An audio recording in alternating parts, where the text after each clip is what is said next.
Hello, welcome to another episode of Deck Musings. So, interesting deck this week and a little bit of a happy accident. So with these episodes in this series, what I tend to do is I don't really look ahead, so I don't necessarily try and make sure that things lead in nicely to one another, bearing in mind the standard meta game at the time, so the historical standard meta at the time, and what decks are likely to come up. Basically, when I'm setting the tabs up, I really just look at whatever time frame we're looking at, and I probably could benefit from maybe looking ahead, but it's more fun for me to get these happy accidents, and it's happened this week when I relate to what I was looking at last week. So last week we had a look at an event deck, which was a Rebels event deck, and you'll see in a moment why this is an interesting course of events which has conspired in a good way. So here we are. We got in standard at the moment Urza's Saga, Urza's Legacy, 6th edition, Urza's Destiny, Mercadian Masques, and then the second set, so a small set from Mercadian Masques block, and that's Nemesis. And that ran, that standard card pool ran from March the 1st 2000 to June the 30th 2000. Now in that time frame, in April we have Pro Tour New York, which was a block constructed event, but it just featured Mercadian Masques Nemesis, which was what was out in Mercadian Masques block at that time.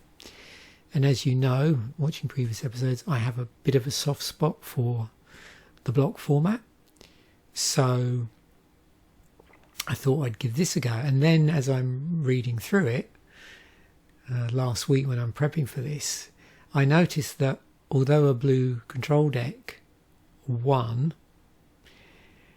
apparently 43% of the players entering the tournament had actually chosen Rebel decks. So yeah, leads in very nicely from last week. Let's look at a Rebel deck that was composed purely from Mercadian Masques cards, which was the event deck was. It says on the second day of the tournament, Rebels was even more present, comprising an unprecedented 57% of the field. So what's this? The Summer of Rebels. These numbers were again topped by the final 8, where 6 of 8 decks were Rebel decks, and we'll look at those in a moment. So there's going to be a little bit more in this episode about this particular tournament, because I think it's really interesting to look at the makeup of those decks, and then we'll go in and do the usual look through the actual deck I've picked, which is this blue control deck, this mono blue, I think fish is what it's been called for this particular top 8. Oh, in the top 8, the 2 non-Rebel decks were both Rising Waters decks. Okay, so yeah, so that's what they're calling it in this article. If you look here, you'll see it's down as being mono blue fish. And if we look, you can see, where's it gone? Rising Waters. We'll look at this properly in a moment. 3 in the blue, lands don't untap during their controller's untap steps. At the beginning of each player's upkeep, that player untaps a land he or she controls.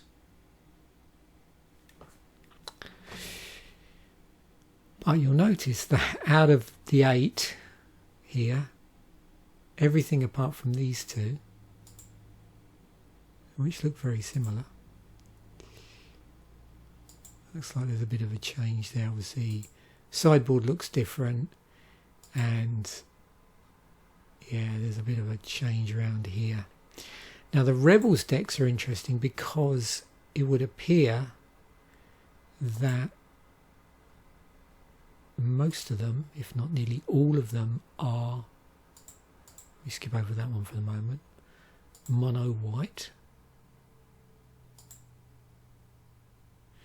Okay, and the non-basic lands are utility lands, except for Ben Rubin's deck, which is a green-white deck with Blastoderm in it. Now, the other thing we'll notice with the Rebels deck, and it's nice because we looked at Rebels last week. If we go through this, it's a bit easier because Rebels haven't been reprinted, because this MTG Top 8 always auto-displays the most recent printing. But you can see, the Rebels here, Steadfast Guard, I think was also from Mercadian Masques, although not a Rebel. Also got Voice of Truth. Now, Voice of Truth was from Nemesis. Also, and I deliberately skipped over this, this was a Rebel from Nemesis. And if you remember, we had Jovial Queen, which was a Rebel but didn't have the recruiting ability on it like these do. And if you go through this, you'll see similar cards cropping up, or the same cards. Certainly many of the Rebels that we looked at last week, and also the sort of cards which we did see in a Rebels deck, plus some new stuff from Nemesis. But usual suspects. I suspect on here, you can see the sideboards a little bit different. Some just seem to be adding in more Rebels, others just to deal with certain threats that the particular player or group of players that might have collaborated for these decks were deciding that these were the best way of dealing with potential threats. It's interesting whether they predicted there would be quite so many Rebel decks, like what was it? What did it say? So 43% of everybody that entered the tournament had Rebel decks, 57% the second day, and then the top 8, 6 out of 8 were Rebel decks. So I wonder ahead of the game if anybody built their sideboards with that in mind. So, but the deck we're going to look at is here. It's called Mono Blue Fish, also referred to as Rising Waters. And so I thought that would be an interesting angle. So I'm quite pleased how that turned out. So we looked at Rebels last week. This week we get to look at the winning deck, which was not a Rebel deck, unlike most of the top 8. And this was from Proto New York from 2000. One other thing I did want to just quickly show you, although we're not doing event decks this week, this is a standard block deck, just to see. So in the Nemesis event decks, they went with mercenaries because mercenaries had been introduced. You can see there's a lot of, although there were mercenaries, introduced, reinforced, I suppose, in some ways. Although you can see, if you look here, search your library for a mercenary card with converted mana cost 3 or less and put that into play, then shuffle your library. So you've got mercenary recruitment. But as we go down, you'll notice that definitely there was an increase in mercenaries, particularly you can see a number of the mercenaries also have Rathy in the name. But things like, where's it gone? Misshapen Fiend was in the previous set, was in Mercadian Masques. But you can see definitely here, in terms of the event deck, it's pushing the mercenaries more. There is no Rebels deck here. There's nothing with a, and there might be the odd one. What's that? So it's green black. Mercenaries was mono black.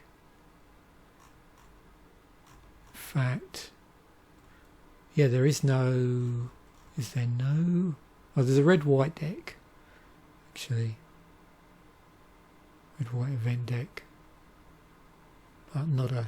Even though it's white, not a snifter of Rebels. Yeah, Rebels had had their day in the previous set as far as event decks were concerned. So I'm just going with the name that it was in my copy of my deck in Architect, the name that I saw originally. But yeah, this probably goes under a number of different names. So let's see what we have here. So we've got 4 Eye of Ramos. Artifact 3 to cast. Tap, add 1 blue mana of your to your mana pool. Sacrifice Eye of Ramos, add 1 blue mana to your mana pool. So yeah, it's a mana rock for 3. 12 creatures. So we have Waterfront Bouncer, 1 and a blue, it's 1/1. Blue, tap, discard a card from your hand, return target creature to its owner's hand. Drake Hatchling, 2 and a blue, it's got flying, it's a 1/3. Blue, Drake Hatchling gets +1/+0 until end of turn. Plays the ability only once each turn. So it has a rather restrictive it's fire breathing in blue. And then Stinging Barrier, 2 and 2 blue. It's a 0/4, it's a wall. And walls can't attack. Blue tap, Stinging Barrier deals 1 damage to target creature or player, so it's a pinger. We've got some enchantments. Seal of Removal, single blue. Sacrifice Seal of Removal, return target creature to its owner's hand. And here's our Rising Waters, which is an enchantment. So 3 and a blue. Lands don't untap during their controller's untap steps. However, at the beginning of each player's upkeep, that player untaps a land he or she controls. And then we have a whole load of instances. There's 15 of these. And you can see it's a 1 of, 3 ofs and 4 ofs. So we have Brainstorm, which is in Mercadian Masques. Single blue, instant, draw 3 cards and put 2 cards from your hand on top of your library in any order.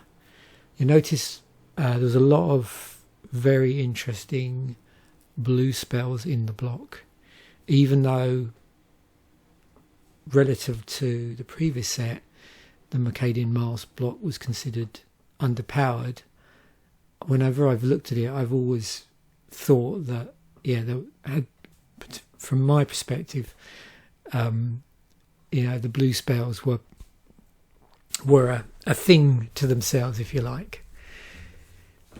And you can see we've got 2 here at least that were reprints. So Counterspell, 2 blue, target counterspell, counter target spell. So yeah, this form of Counterspell will still be being reprinted at this point. We have Daze, or 1 and a blue. You may return an island you control to its owner's hand instead of paying Daze's mana cost. Counter target spell unless its controller pays 1. Thwart, 2 and 2 blue. You may return 3 islands you control to their owner's hand instead of paying Thwart's mana cost counter target spell. And then Gush, 4 and a blue. You may return 2 islands you control to their owner's hand instead of paying Gush's mana cost. Draw 2 cards. We have 22 lands, so 18 islands and 4 Rishadan Ports. Tap, add 1 colourless mana to your mana pool. 1 tap target land. So you can see there's a lot of land control here in this deck. And then we have the sideboard. So 2 islands in the sideboard. We have 1 Rath's Edge from Nemesis. Add 1 colourless to your mana pool. 4 tap, sacrifice a land. Rath's Edge deals 1 damage to target creature or player. Seal of removal, single blue. Sacrifice Seal of removal, return target creature to its owner's hand. We've got Counterspell, 2 blue, counter target spell. Hoodwink, 1 and a blue, return target artifact, enchantment or land to its owner's hand. Stronghold Zeppelin, 2 and 2 blue, flying. Stronghold Zeppelin can block only creatures with flying. Bribery, 3 and 2 blue. Search target opponent's library for a creature card and put that card into play under your control. That player then shuffles his or her library. And in Misdirection, 3 and 2 blue, you may remove a blue card in your hand from the game instead of paying Misdirection's mana cost. Target spell with a single target targets another target instead. So what interests me about this deck actually is this fact that you're controlling the mana, because if you remember with the Rebels, from what I remember, yeah, to get the Rebel recruitment shenanigans to work, you could see you need quite a lot of mana, and yeah, or to leverage it. And so I imagine this really quite severely locks down a Rebels deck.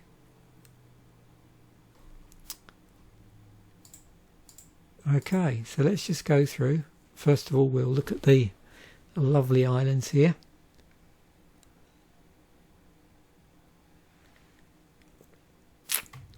They have a very old school look to them, don't they? I think.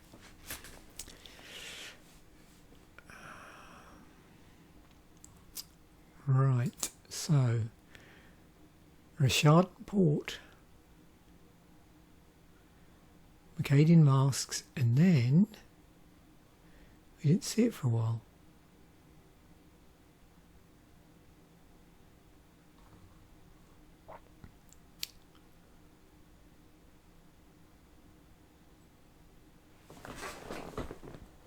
Clearly, I don't know if I've explained this before, so maybe I have, but I'll do it again anyway. So maybe people are wondering like why there's multiple copies in the World Champ decks 2000.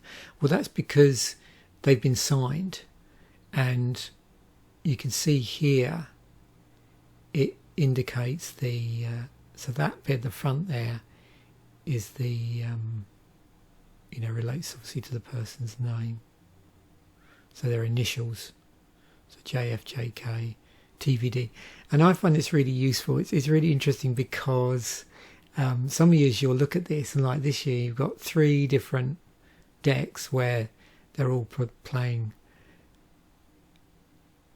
Rishadan Port in them. There we go, maybe I got the pronunciation right there. And I'm sure there's other years with the World Championship decks where there's more than just so isn't there normally like 4 decks, I think? So that's 3 of the 4 decks have Rishadan Port in them. Anyway, so let's have a look, see how this is tagged. Broke Tribal. Yeah. Tap a land. It mirrors Deserted Temple. Oh, so that's untap a target land. Okay. That's Rishadan Dockhand. It's blue Island Walk. 1 tap target land. Ooh. Oh, there you go. Without what it's there as well.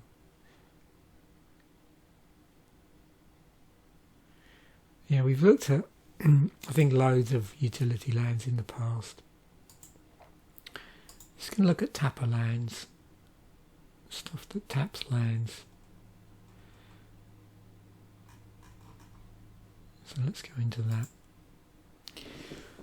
So first of all, let us do, this indicates that we have in fact done this before, so we'll just revisit here. This is going to happen where we revisit stuff again. So 98 things that tap land in various ways. What I'd be curious about, I think, is so lands that tap lands. Wintermoon Messer comes into play tapped. Add 1 colourless mana to your mana pool. 2 tap, sacrifice Wintermoon Messer. Tap 2 target lands. That's from Prophecy.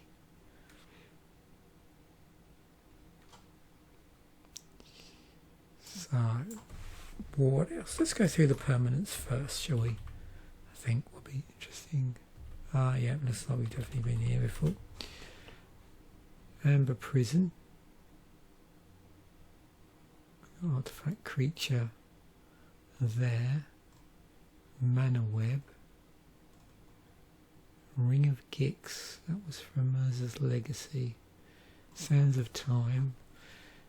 Tangle Wire, which had fading on it. And of course these, as part of a broader thing they tap, also tap land. So this one, it doesn't say tap land specifically, but because it can tap target permanent, that means it can tap a land. Of course, good old Icy Manipulator. Certainly back in the first episodes of this series, that did crop up quite a bit. So, just enchantments generally, 15.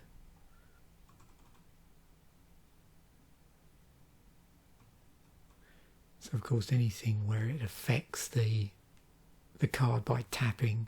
So like this one, it might be making stuff come into play.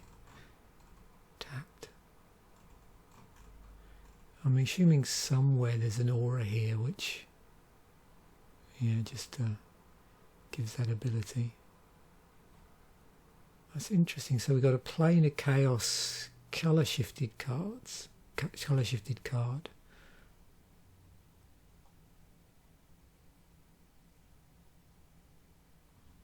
Yeah, that's right, isn't it? That's the border. So what's that colour shifted from? See, interesting side rabbit hole here. I wonder if there's a way of easily finding in Scryf all the colour shifted cards. Oh yeah, there we go. Gizmo, it was there. Staring me right in the face.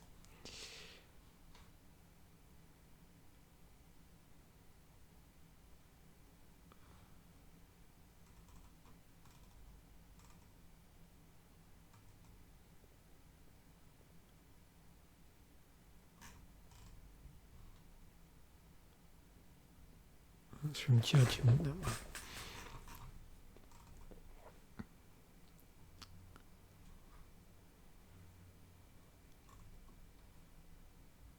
And of course the curses.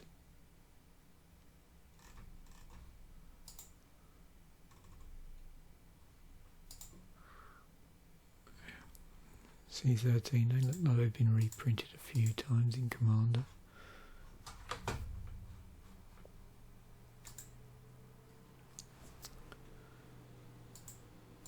And I'm sure here there's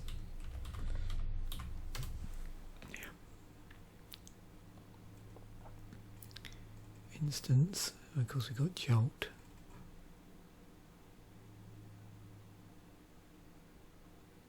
Ooh, mana short.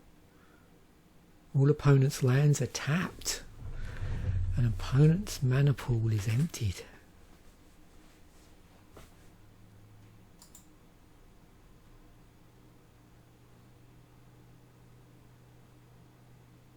That was a rare. I don't think I have this.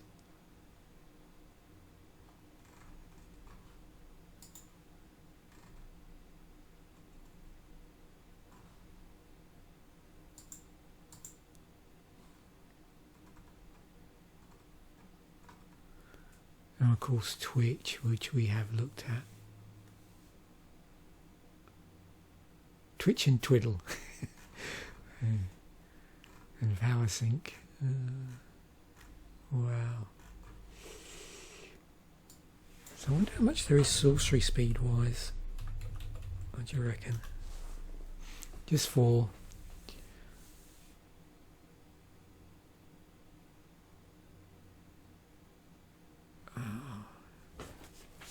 each player separates all land cards he or she controls into 2 face-up piles. For each player, an opponent chooses a pile. Destroy all lands in that pile. Tap all lands in the other pile. Interesting in a chaos deck.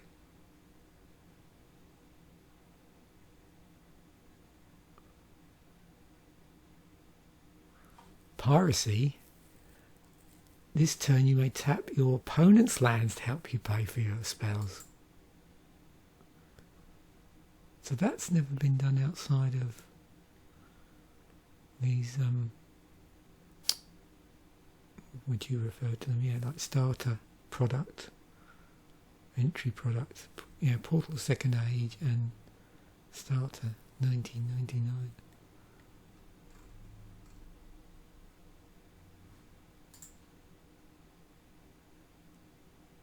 Only 402 decks.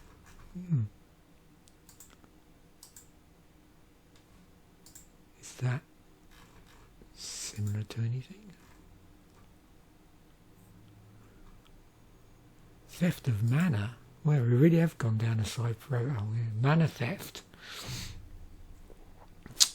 This is what I love about this. I just don't know where I'm going to end up.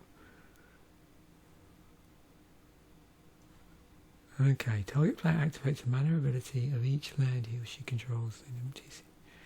Add one mana to your mana pool equal to the type and amount emptied from that player's mana pool this way. If Pygmy Hippo attacks and is not blocked, you may choose coming over to his turn. If you do, defending player draws all mana from it. After combat, an equal amount to your mana pool.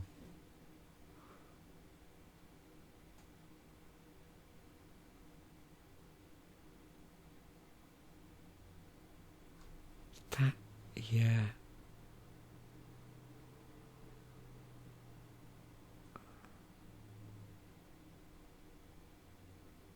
I'm trying to think, like, if they ever did want to reprint this, how they could.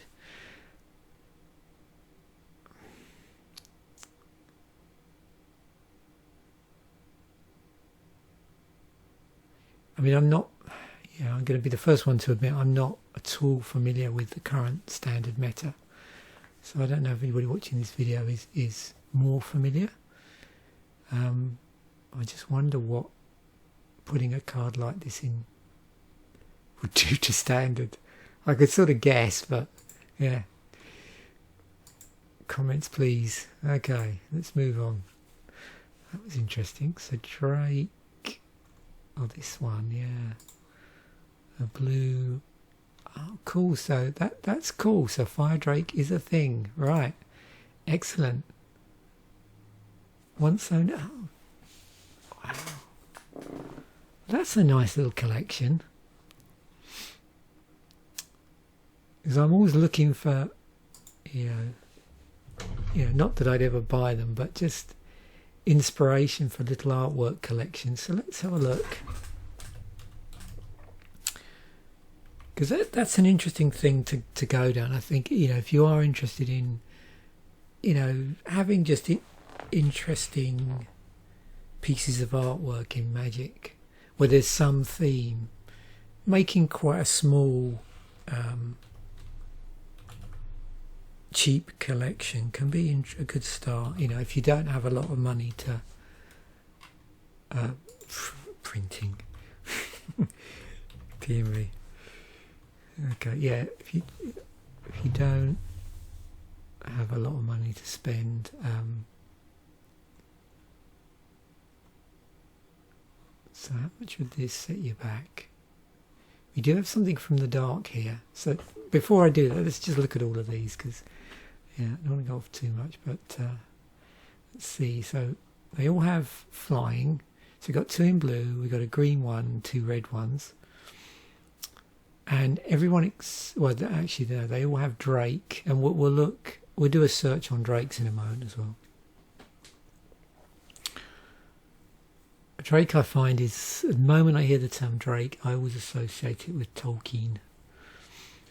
So 2 in a blue, 1/3, flying, blue, +1/+0 until end of turn. You cannot spend more than blue this way each turn. More than 1 blue. Can you abuse that? So here's a question. This is different from this. So this is saying you cannot spend more than blue this way each turn. So the term spending, has that been, yeah, that's been errated. You can sort of see where I'm going with this, because does the term spending refer to the activation of the blue? Because I'm just thinking, is there a filter creature, you know, those sort of creatures you get? I'm trying to think of the one that from around the time of Fallen Empires, that era, which filtered stuff into, I think, black mana. So I was thinking, is the same one in blue. So you spend, say, blue mana, the creature filters it, and then it, if there's a corresponding blue creature somewhere in Magic's history, it filters it into blue, or any creature that can filter into blue, or anything that can filter into blue, without, just by the act of filtering. Yeah, no, actually, I think I've rationalised this. I think I've answered it myself. No, spending just means you're spending the blue. So yeah, no, you couldn't abuse that way, because yeah, you've turned it into blue and then you're spending it. So really, errating it was probably to just clarify that better. Okay, I'll roll back that. I was thinking, I can't help it. Whenever I look at cards, it's like, is there a way of like abusing that in some way? Because that's how a lot of I suppose combos get discovered, don't they? That aren't initially people aren't aware of, and often people think, oh yeah, that's not a very good card, and then someone goes, aha, if you read it carefully. But yeah, not in this instance. Fire Drake, or 1 and 2 red with flying, blue, +1/+0 until end of turn. No more than red may be spent in this way each turn. Kaizu Drake, 3 and a green with flying, green 0/1, so we have bottom breathing, but you cannot spend more than green each way this turn. Oh, so this tutors for Shivan Dragon. Okay. So we have, yeah. When is something recruitment and when is it tutoring? That's the question. And then flying on the spitting Drake, no surprise there. Single red +1/+0 until end of turn. Yeah, so all very similar worded there.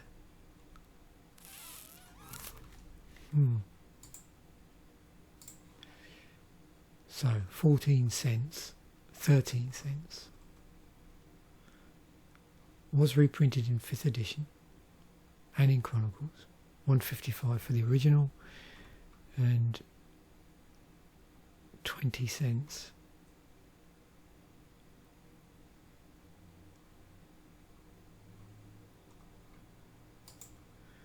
Interesting.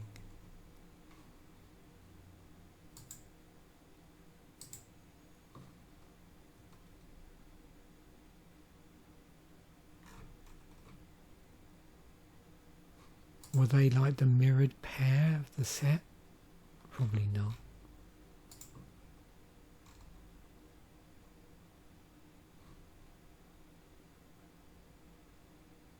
Oh yeah. Even though the abilities are slightly different.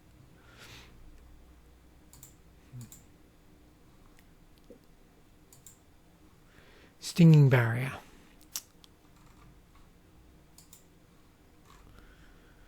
Pinger.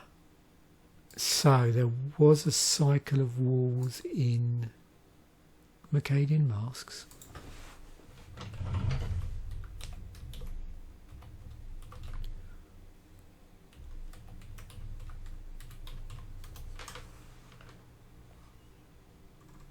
There we go.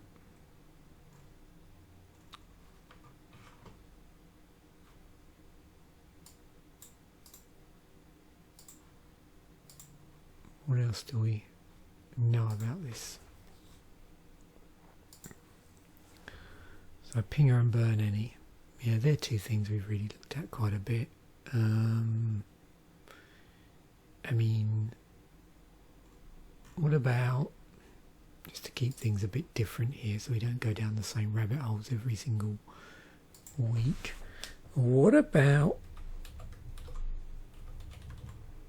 walls that ping?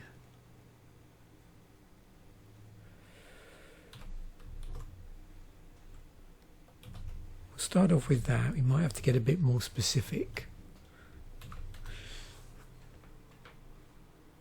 So I imagine we're going to see some trebuchet type things here.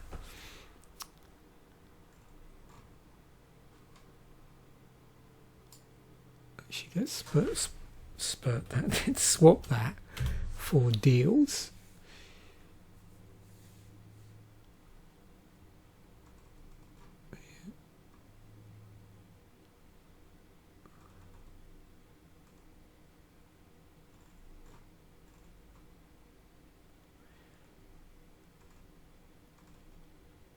You always get the impression, don't you, that walls were much more of a thing back in the day.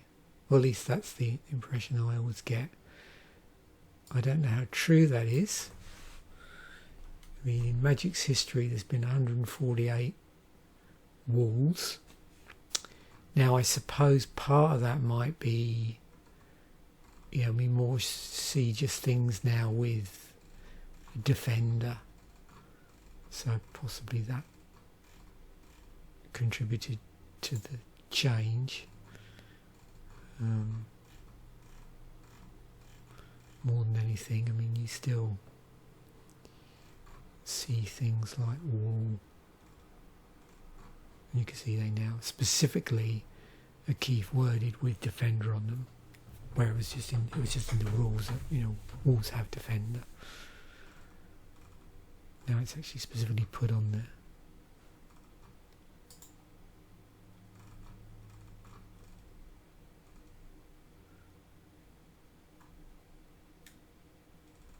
Interesting artwork.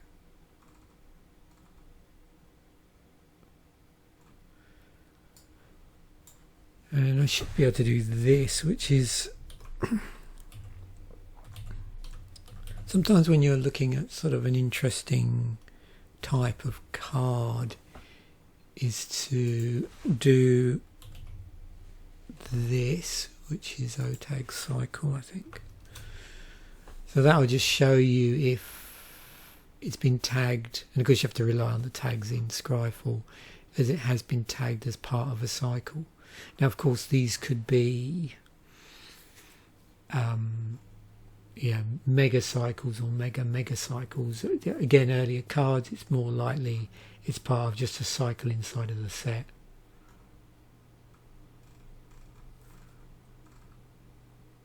So definitely later on, less likely to see walls part of a cycle within a set.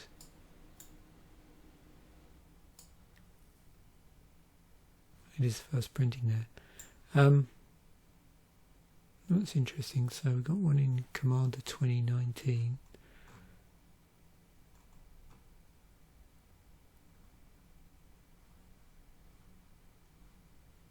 These sort of stick in my mind.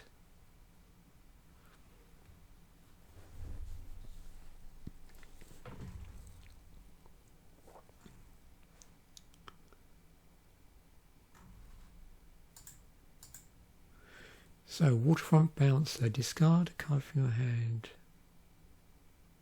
Turn a creature. So we're definitely, with these cards from this, so we're getting into the realms of alternative casting cost. Cycle of Mercadian Masques, common spell shape. But I'll include a link in this episode, as I always do, to various other things, including my original set musings, because all of these sets we're sort of going through in parallel this time period. I now will have a corresponding set musings to go with this, so you can sort of familiarise yourself if you've not seen those. You familiarise yourself with the sets themselves, and I talk about things like cycles and various other things in there. And certainly we've also looked at this in a Friday artwork video. A lot of things here. We're seeing a lot of these earlier cards with creature type errata on them.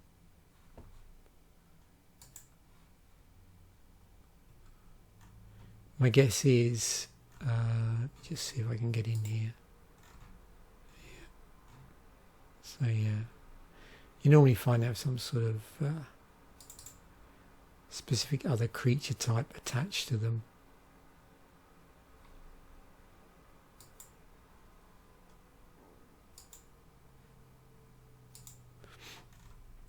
Okay, removal creature bounce. Yeah, seen that. So it's unsummon, stapled to a creature, or an unsummon with a body. So blue tap, discard a card from your hands here. Blue and discard a card. And a removal creature bounce we've looked at quite a few times as well. Crops up all over Magic.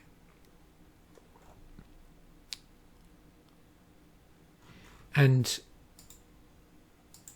in terms of spell shapers in Magic, something we have looked at quite a bit before. That's 57. And if you look at these, you'll probably sort of see where a number of them, particularly in Mercadian Masques, there were cycles of spell shapers.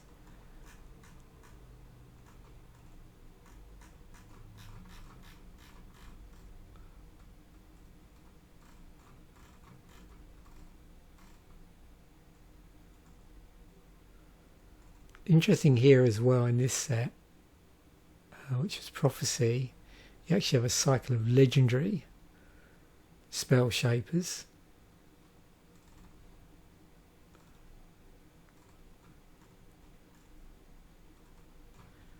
And they also did a cycle, by the look of it, in Time Spiral. Is the whole cycle here?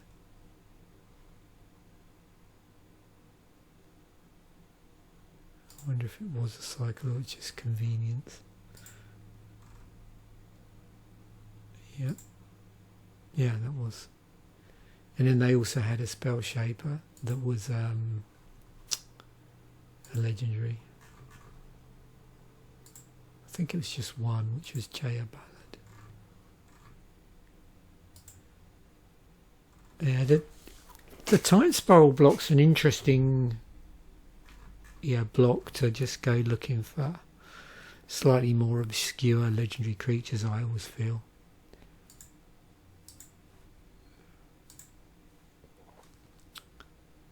So, the eyes. So the Eye of Ramos, there is a set of Ramos, or cycle of Ramos cards, one for each colour.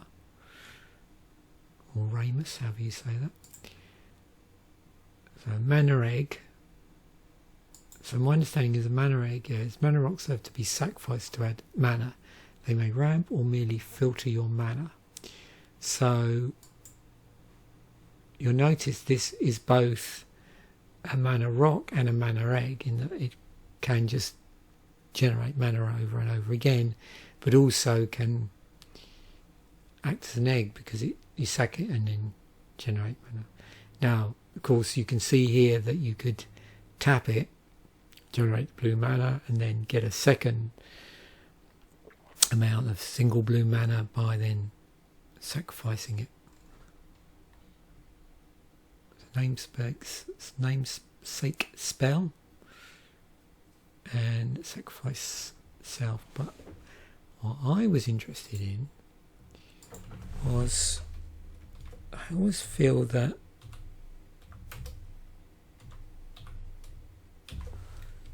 we'll notice that Eye of, let's have a look, yeah, 15 Eye ofs, the Eye ofs in Magic.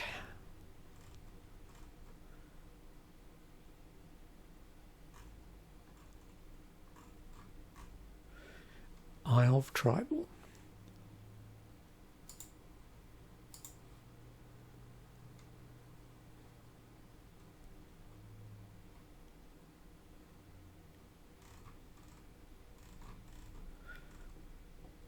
That was in Commander 2013, the Eye of Doom, Eye of Malcator, Eye of Nowhere,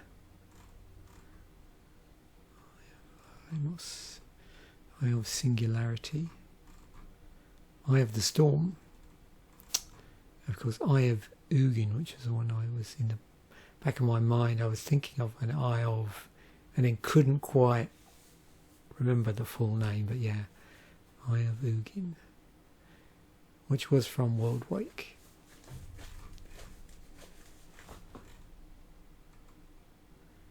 Oh, Yawgmoth has an eye as well.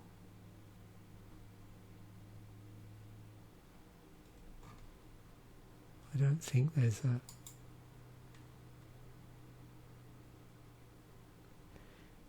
Yawgmoth cycle. But there is a Ramos cycle. Seal of Removal, Nemesis. And yep, there were a cycle of seals, not as in the animal, but although seal tribal would be fairly amusing. Oh, why did I do that? I wasn't trying to do that, was I? What I was trying to do was this. Cleansing, Doom, Fire, Removal and Strength.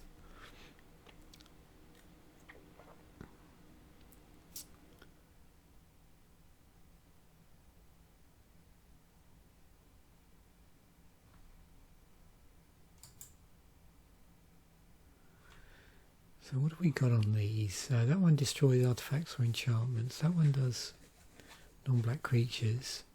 2 damage, bounce, and then +3/+3. So what have we got on here? Was that disenchant?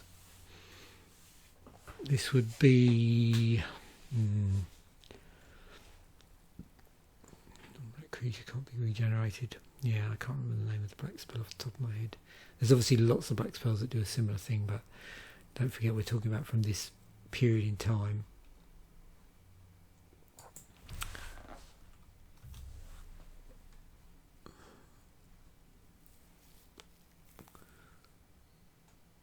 So what's the red one? Is it Shock? Yeah. That'd be Giant Growth. Oh, probably, does it say in here? Unsummon. Yeah, that was what I was trying to remember. So hopefully, bearing that in mind, the other cards should... Yeah, dark. Okay, that's helpful. Yeah, so dark banishing. So that one's dark banishing. What was the other one that I couldn't remember? So yeah, so disenchant. I'll just double check these. I'm sure that's right. Yeah, disenchant. Also, seal of primordium.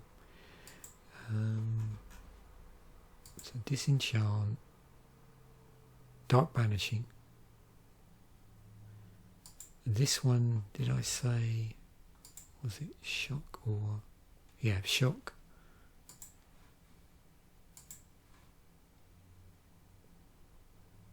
That was unsummon, and that would be giant growth, wouldn't it? Yeah, cool. So obviously they thought that through. I mean, this one here, yeah, I mean, could have been. I mean, I suppose, you know, what would they have done if they tried to make it close to the original boons? Yeah, I mean, you couldn't have really done the blue one, but obviously having to be careful here not to turn this into a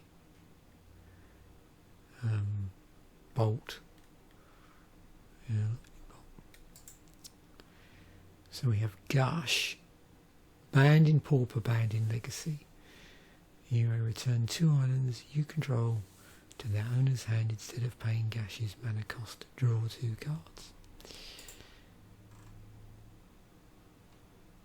What have we got here? Synergy Island, Rescue Land, Pitch Spell, Rescue and draw. What's Rescue? Bounce something you control. Okay.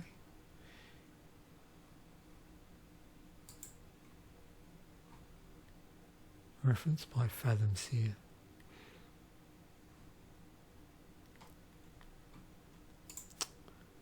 Rescuing lands. So basically, yeah, anything that bounces a land also is considered to be rescuing them.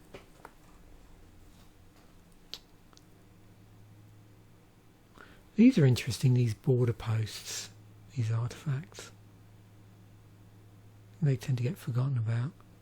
But you can see, you know, you may pay 1 and return a basic land you control to its owner's hand rather than pay its mana cost. But it comes into play tapped, and then once everything's sorted out, all the unpleasantness is sorted out, it's fixing for red or green. There was a cycle of those.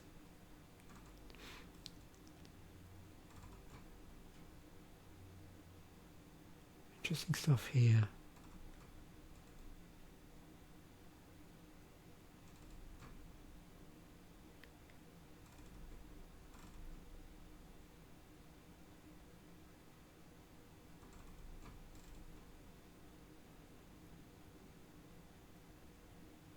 That's it always makes me laugh.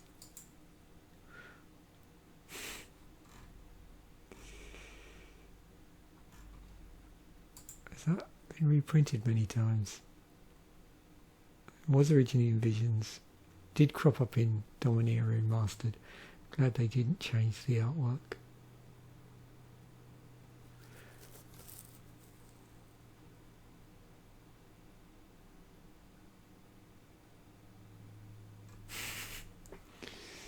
Generates sheep tokens.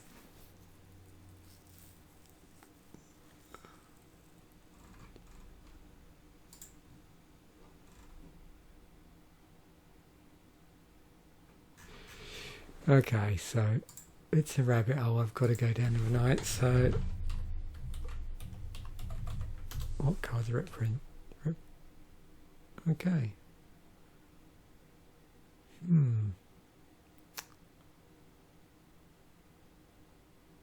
Is that right? Did I word that right? Yeah, for some reason I thought there was many more things generating sheep tokens. I must have got confused with another 0/1 creature. Oh, that's it. Isn't it goats? It tends to be more likely. Yeah, that's it. So it's more likely to be goats than sheep. And I was, yeah, trading post, that was sort of on the edge of my mind. Trading post and springjack pasture. And of course you've got Cloud Goat Ranger as well. But why? Oh, because it's got goat in it. Yeah, sorry. I thought there was another one that does something wacky with goat tokens.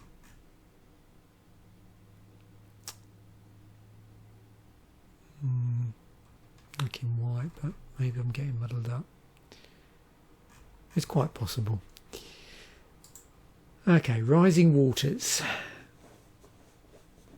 Lands don't untap during their controller's untap step at the beginning of your player's upkeep. That player untaps a land he or she controls. So how is that done in terms of...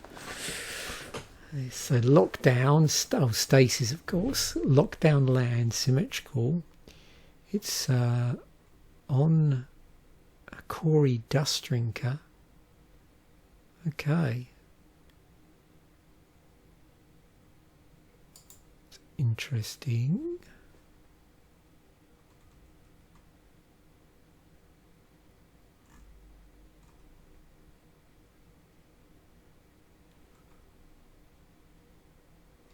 Cool artwork.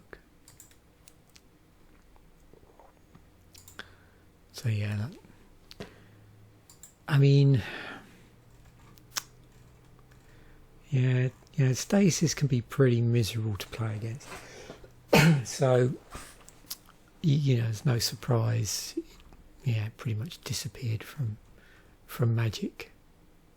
I mean, when you're, you know, restricting the amount of mana that can be generated, it gets, makes playing pretty miserable for obvious reasons. So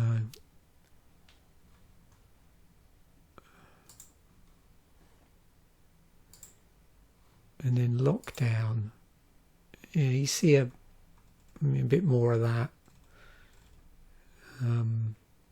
Trying to think, how does it give an explanation of, so permanent stays tapped, named in the Colour Pie 2017 article. Okay. So yeah, lockdown is where a permanent stays tapped, and then stasis is just much wider.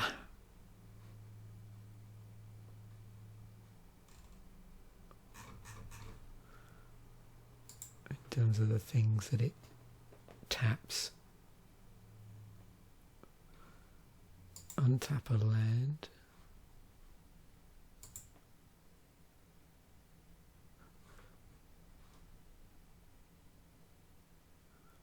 And of course this is affecting everybody. It's like a symmetrical, yeah, it's a symmetrical spell.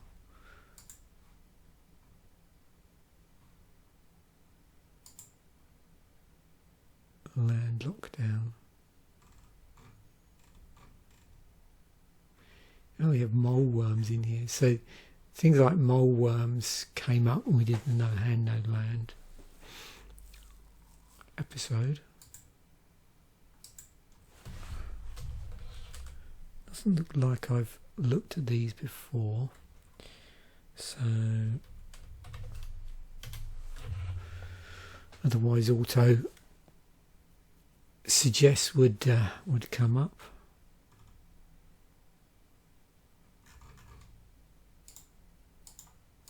Get these in some sort of order.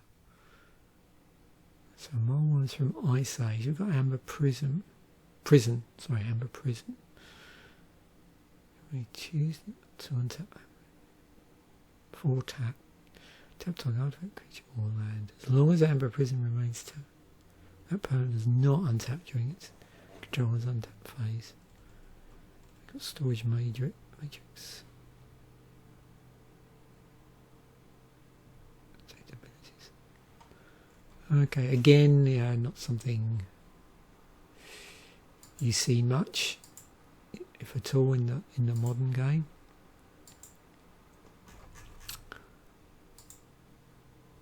Brainstorm, banned in historic, restricted in vintage. I think we can see why that is. So single blue, draw 3 cards, then put 2 cards from your hand on top of your library in any order. It was in the Cold Snap theme deck as well, or one of them, well, at least. I'm trying to remember if I have. I know I have at least. Well, I have 2 Cold Snap theme decks, but I can't remember if they've got Brainstorms in them or not. But yeah, Ice Age 5th edition, Mercadian Masques. And Commander 2011. So yeah, it's been, for the keyword is a tag. Worse than Ancestral Recall, because with Ancestral Recall you just get to keep the 3 cards you draw.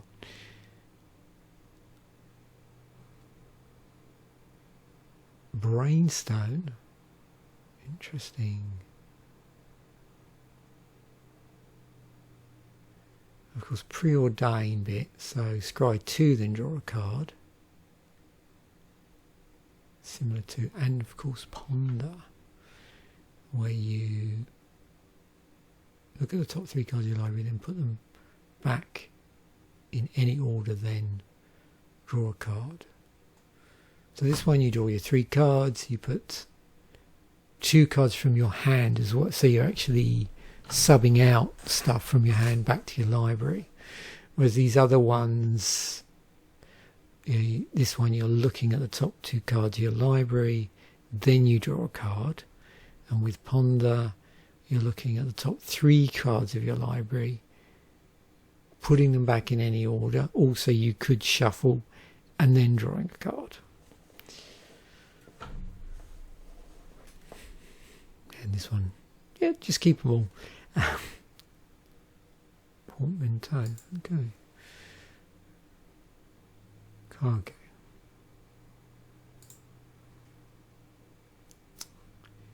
And just Brainstorm as well. There's 13 cards which are considered to have Brainstorm on them in some form. Of course, Jace has Brainstorm ability on it. Jace and Microsoft alongside, what's this called? Isn't it Fate Seal, I think, is it's referred to. Let me check that. Yeah. So that sort of effect where if I put this in order, we should see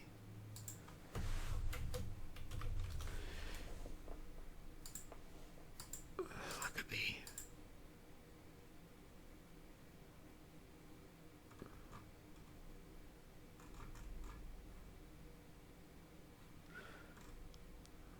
there.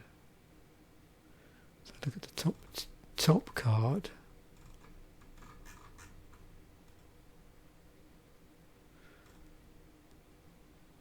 Get bounce on there. Turn target creature to its owner's hand.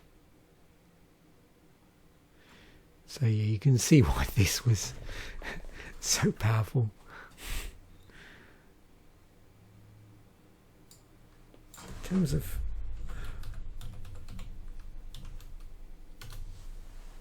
yeah, it's not a card as such.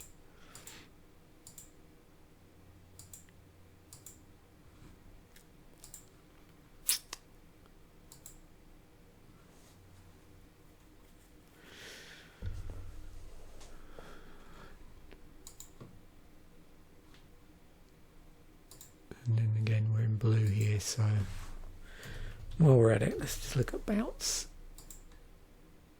I think probably again.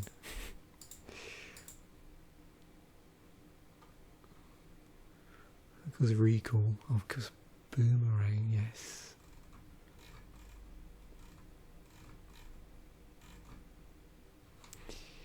Right. Counterspell. Banned in historic. This we've looked at before, but it may have been a little while possibly. So what have we got? Better than cancel. So that's 1 and 2 blue for the same thing, whereas this is just 2 blue. Disruption Protocol, which is 2 blue with an additional cost.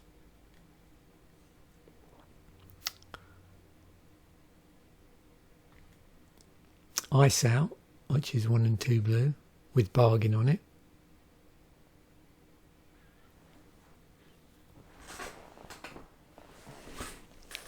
Make it slightly less to cost. Mana Drain, which is 2 blue, counter target spell. At the beginning of your next main phase, add an additional amount of colourless equal to the spell's mana value. So not surprisingly, Counterspell is worse than Mana Drain. We've got Mystic Denial, 1 and 2 blue. So you can see there's a lot of 1 and 2 blue Counterspell type spells where there's slight tweaking maybe. Also this is instant, this is a sorcery. We've got Nullify, counter target creature or a spell, so 2 blue, but then very much more specific to the sort of spell it can counter. Silumgar's Scorn, 2 blue, again same casting cost as Counterspell. It's an instant, but then you have these additional criteria in the rules text. Stoic Rebuttal, remember this, 2 and 2 blue, but it does have Metalcraft on it, so reduces the cost if you hit the Metalcraft. Wizard's Retort. Oh dear. Wizard's Retort. Oh, I'm doing a lot of that. I think Wizard's Retort sounds more fun. Yes, I cast a Wizard's Retort. 1 and 2 blue. This spell costs 1 less to cast if you control a wizard. Oh, and there we go. And of course, we saw cancel. Thwart. You may return 3 islands you control to their owner's hands instead of playing Thwarts. Mana cost, counter target spell. So another alternative cost. Counter spell.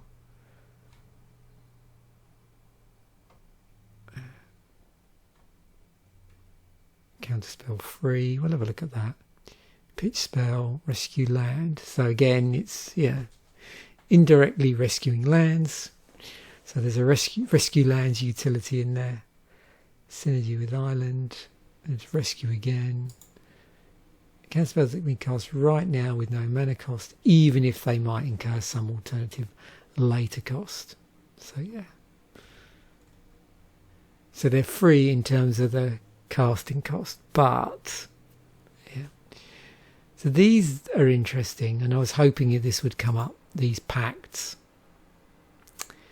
So you got to do something seemingly for 0, but the downside is at the beginning of your next upkeep, pay 3 and 2 blue. If you don't, you lose the game. So it's pretty steep for a counter spell, but of course if you win the game before that triggers, then it doesn't really matter.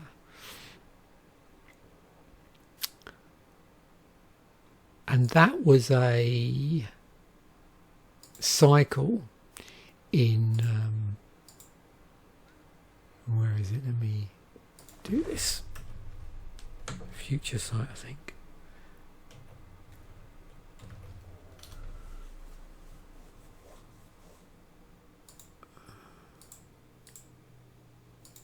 There we go. So yeah, the Future Sight Pacts.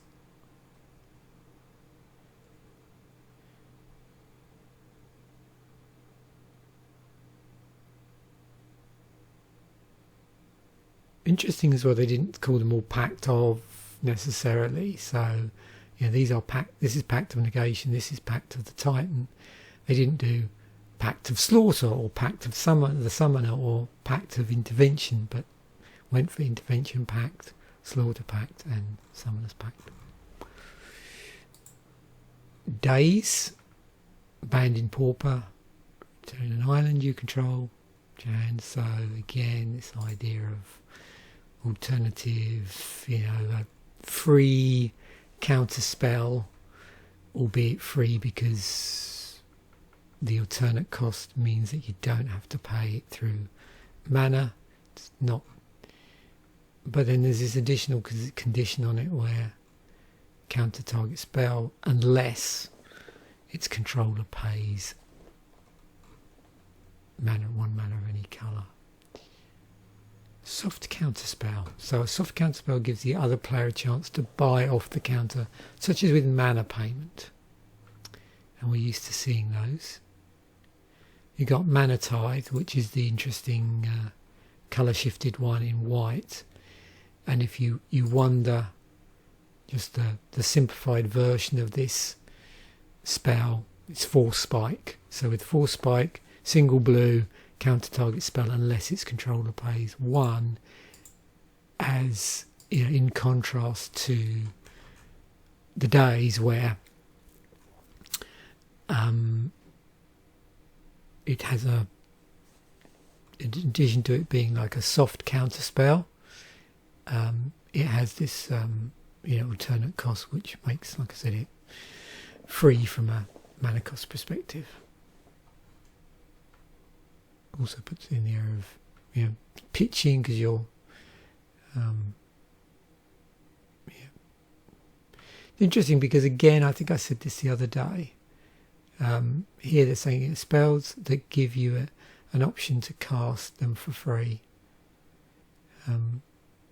I've always been slightly mistaken about the term there up till I read this and started doing this series. I always associated pitching with like getting rid of a card from your hand in some way, but clearly it can be anything where you're not here. The definition in respect to Scryfall and the tagging they use is a pitch spell is any spell that gives you an option to cast them for free.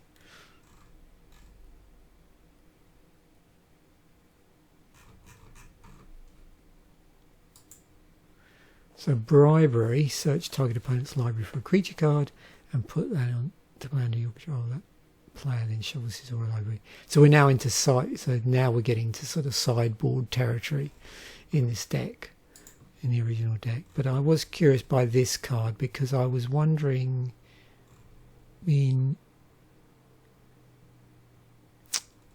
come across cards where you're taking control from the battlefield, when the card's in the battlefield. So that can either be, the way that blue does it, where it might be, permanently, or where there's like red, where it's, just for a certain period of time, basically, short period of time.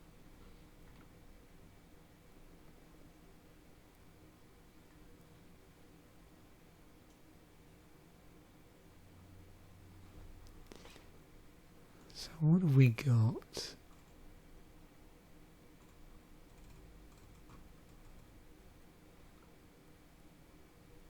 Tutor creature, tutor battlefield, theft of creature.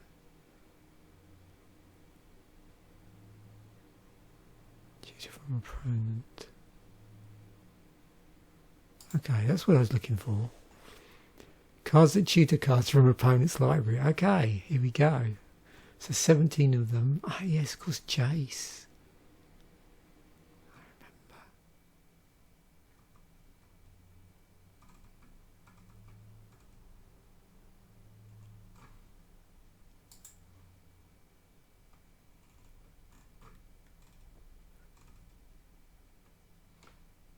I remember. Oh, Mimeo Fracture.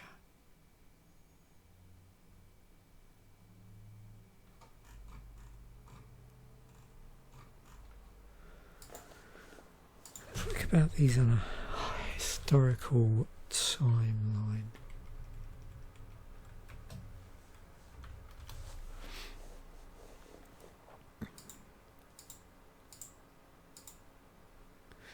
So Grinning Totem, then Bribery, Acquire. What things do I remember most? I suppose Tharda. Hint, hint. Yeah, so you'll see why I've said that.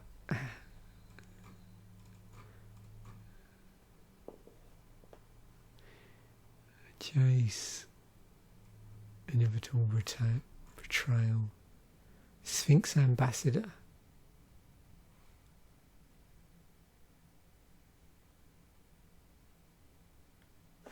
Okay, what's this one here? 4 and 2 black. This is interesting. Destroy all creatures, then search target opponent's library for up to 3 creature cards and put them into his or her graveyard. And that player shuffles his or her library.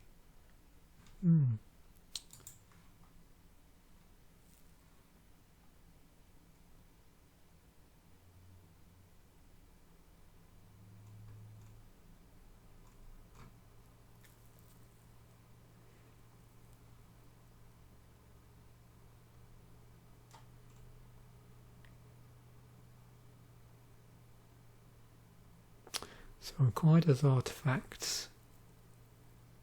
I'm just curious about these ones where you get to search for more and then you sort of choose, and then the remainder that you don't acquire ends up somewhere.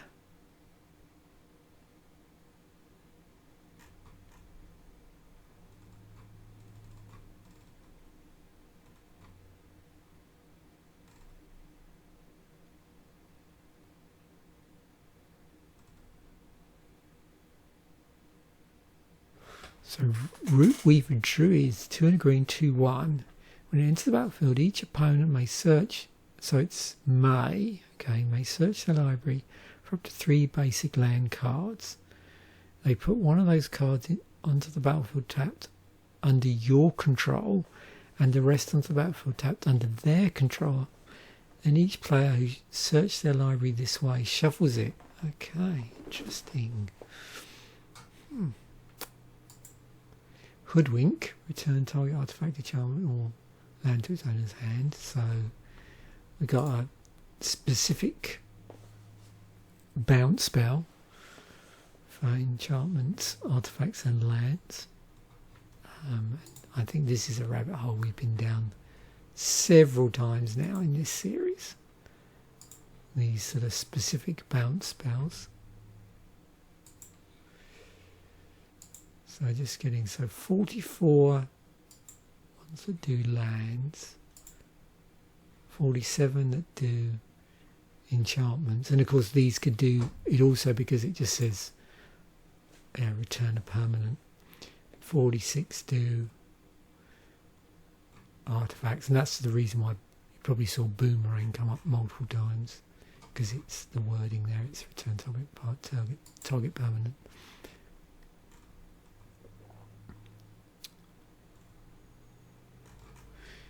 Right, moving on. Misdirection. You remove a blue card in your hand from the game instead of paying Misdirection's mana cost. So we're seeing a lot of alternative casting costs in this particular deck, or things that reduce the casting cost, those sort of things. Change the target spell with a single target. Target spells single target targets another target instead.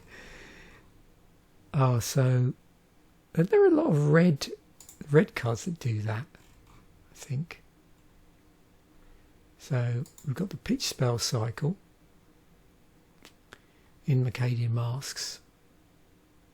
Interesting as well in this deck, there's a lot of cards that form part of a cycle. Change target, I'll look at that in a moment. Pitch spell, yeah. Synergy with blue, yeah. Fine. Snapback. Okay. So this is 3 and 2 blue. This is 1 and a blue. You may exile a blue card from your hand rather than pay this spell's mana cost. Return target creature to its owner's hand. Okay, so that's just bouncing a creature. Okay, change target. So, I've got this red card in my head, but I can't name it. I'm sure it's been here. Let's see. Okay, let's just scroll through this. So there's the blue ones. It wasn't Ricochet.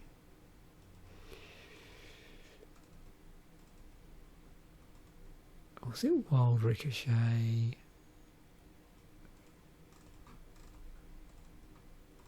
Bolt Bend. Okay, not the card I had in my head. So I must be thinking of a card that redirects something different. Change target. This is in there as well.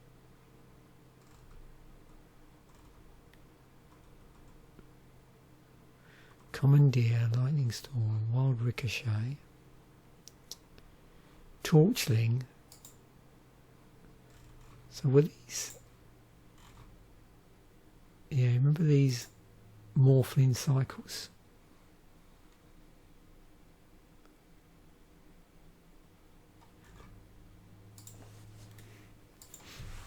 Again, we've gone off a bit of a side tangent, but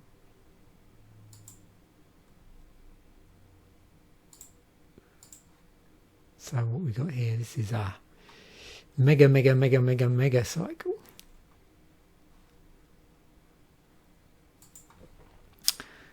But yeah, couldn't resist there. Yeah, I love these multi-ability creatures or anything, yeah, like trading post as well, like, you know, artifacts and stuff like that. Because we got Spell Sky. That was from New Phyrexia. It was interesting as well, this card. So 2 to cast, 0/4, but the activation cost is Phyrexian mana. So you can either pay blue or 2 life. Used to change the target spell or ability to Spell Sky. Now I seem to remember this cropping up in tournament play at the time, and I'm trying to remember, I think it was in a lot of sideboards, but I'm also trying to remember if people were just main decking this, or might say mainboarding it. And of course it can go in any deck, obviously not in the case of EDH, but you know, in non-singleton formats where, there's not a restriction on the colour identity. And so, yeah, it's an interesting card.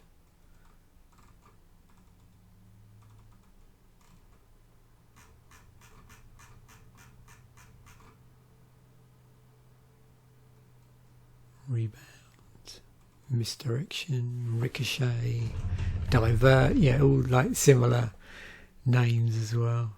Sideswipe, Reroute.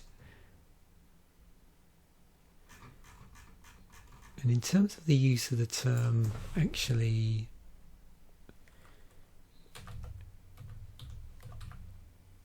redirect. You may choose new targets for target spell.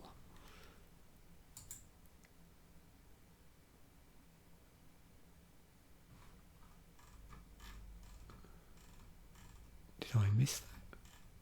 Oh yeah. Dear me, I'm terrible. It was right next to the Spell Sky as well. I think what it was is that, again, you know, it's funny how you assume things. I'd mistakenly thought that redirect was a red spell, and I don't know why.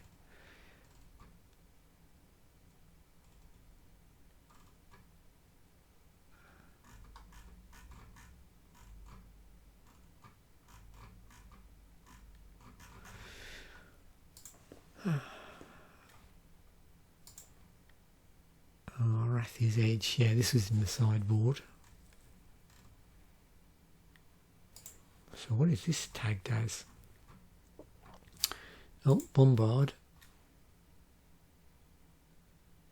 Because what was the mainboarded? Oh, Rishadan Port, that's it, okay. What's the mainboarded? So the legendary land, sack outlet land, burn any utility land we've looked at before, bombard we've looked at, sacrifice something to deal end damage.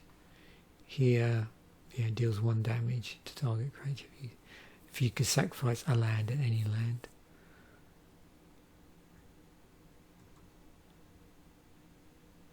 Including itself.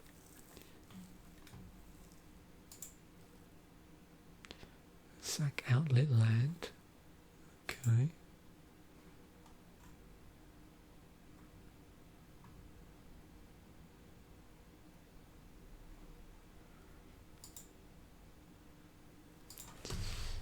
So what type land? I'm sure I've looked at this before, but anyway. So 71 legendary lands. There's some here that they're double-sided.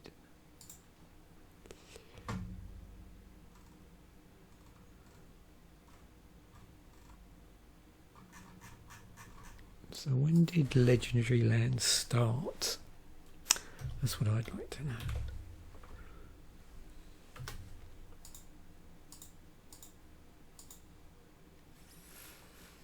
Oh, surprise, surprise, legends.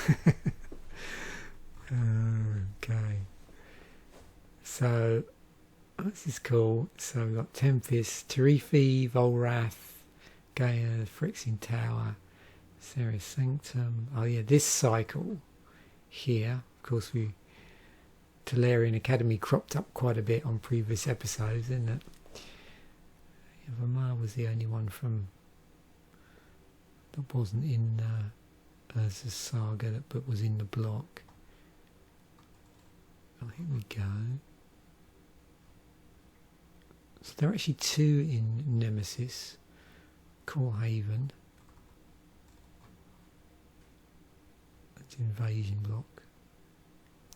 And then we had these, which again another heavy legendary set, Kamigawa. There's quite a number there, you can see. Then there was 1 in Betrayers, and then another set of them, several of them in Saviours. Doesn't look like a cycle though. And of course this one, Dark Depths, which was in Cold Snap. And then these ones in good old Time Spiral. In Plane of Chaos, we've got Eye of Ugin again in World Wake. I'm looking to see if there's any others here. I suppose, so these ones, yeah, they were all legendary lands on the flip side, weren't they? And then the same again in Rivals. So this is Ixalan era. Oops. Didn't want to do that.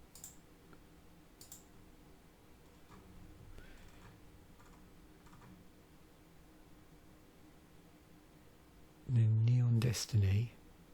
Because of course that was Kamigawa again. Now with these,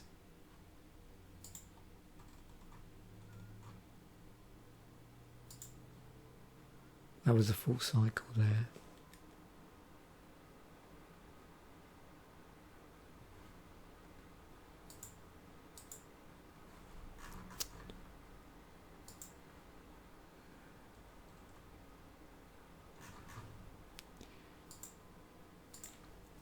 And then finally, Stronghold Zeppelin. Can only block creatures with flying. 3/3, 2 and 2 blue.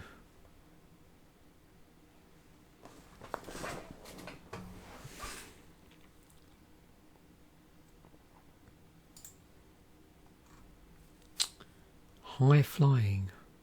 Okay, evasion. So what's a high flyer? Flying creatures that can only block other flying creatures. Wow, what do you know? I love how I come across these terms I'd never heard of. And high flying is one of them. He says, having obviously come across this before. That's funny. Yeah.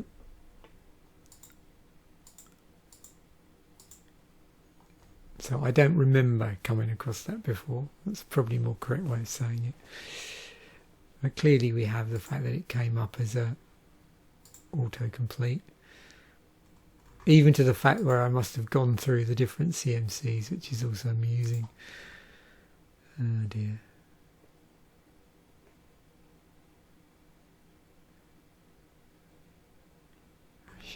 Airship.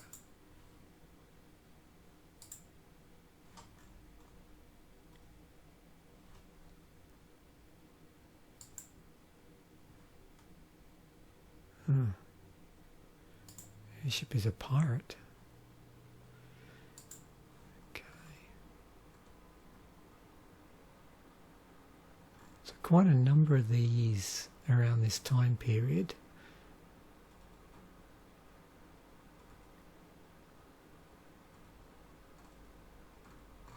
Oh yeah, Wilkinson, of course.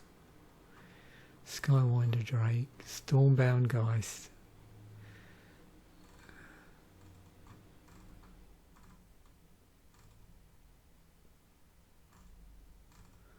Some tokens here.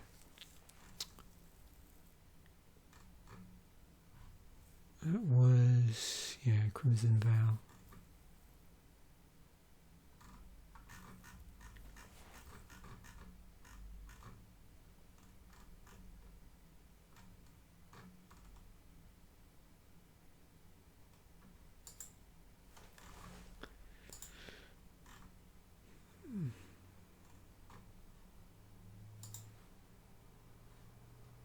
Is that the only? Yeah, okay.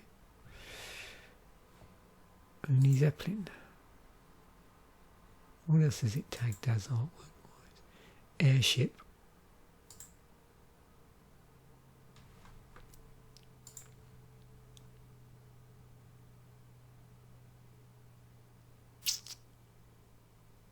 Contains airships. I suppose that's also, yeah, either if it happens to be in the background or the person's on an airship. Okay.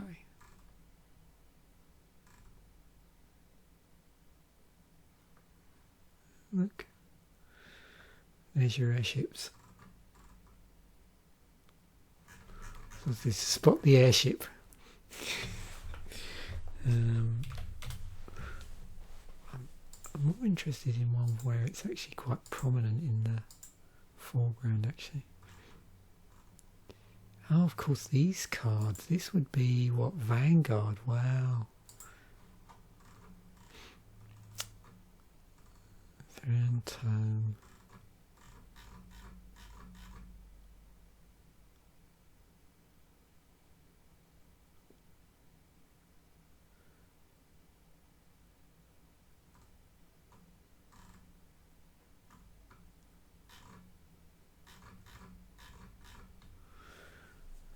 So somewhere there is an airship.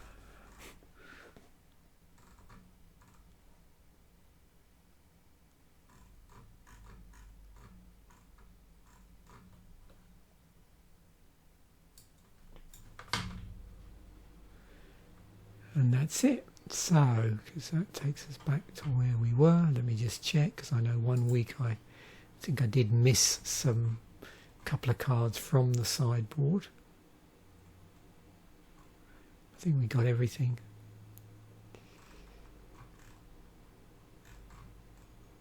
There's our curve. So yeah, interesting deck. And you know, again, happy accident there. The fact we looked at Rebels last week, used that as our sort of start of our deck musings, the theme deck from Mercadian Masques, and then the following week we get around to a period where we have a Pro Tour, and sure enough, in block constructed for the first 2 sets of Mercadian Masques, the top 8, there's 6 Rebels decks and then just 2 other decks, both of which are, you know, the same type of deck. A few tweaks there. What's there? What's the creature there? So the same creatures, but just slightly different balance. And then we've got accumulated knowledge here instead. The other instants and sorceries. Looks like you've got the same. What? Oh, hang on, sorry, it's flipped it over here. So I didn't see it do that. So we had Brainstorm, Counterspell, Daze, Gush, Thwart.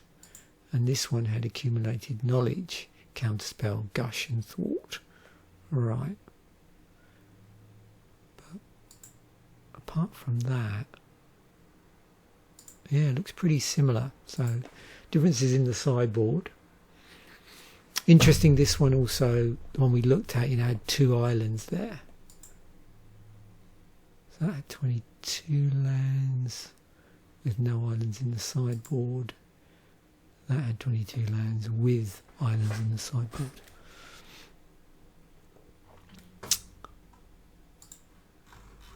Just have a quick look at that sideboard again. So what have we got? Is it because we got a lot of double blue maybe?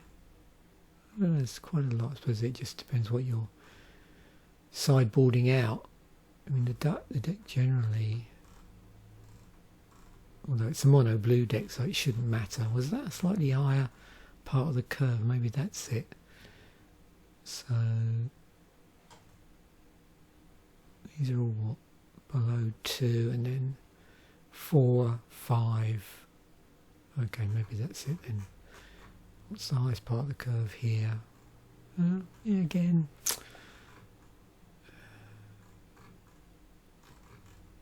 Maybe.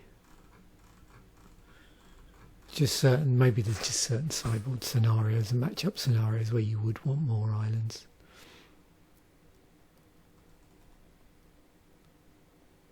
Cool. So thanks once again for watching. Bye for now, and I will catch you in a future episode.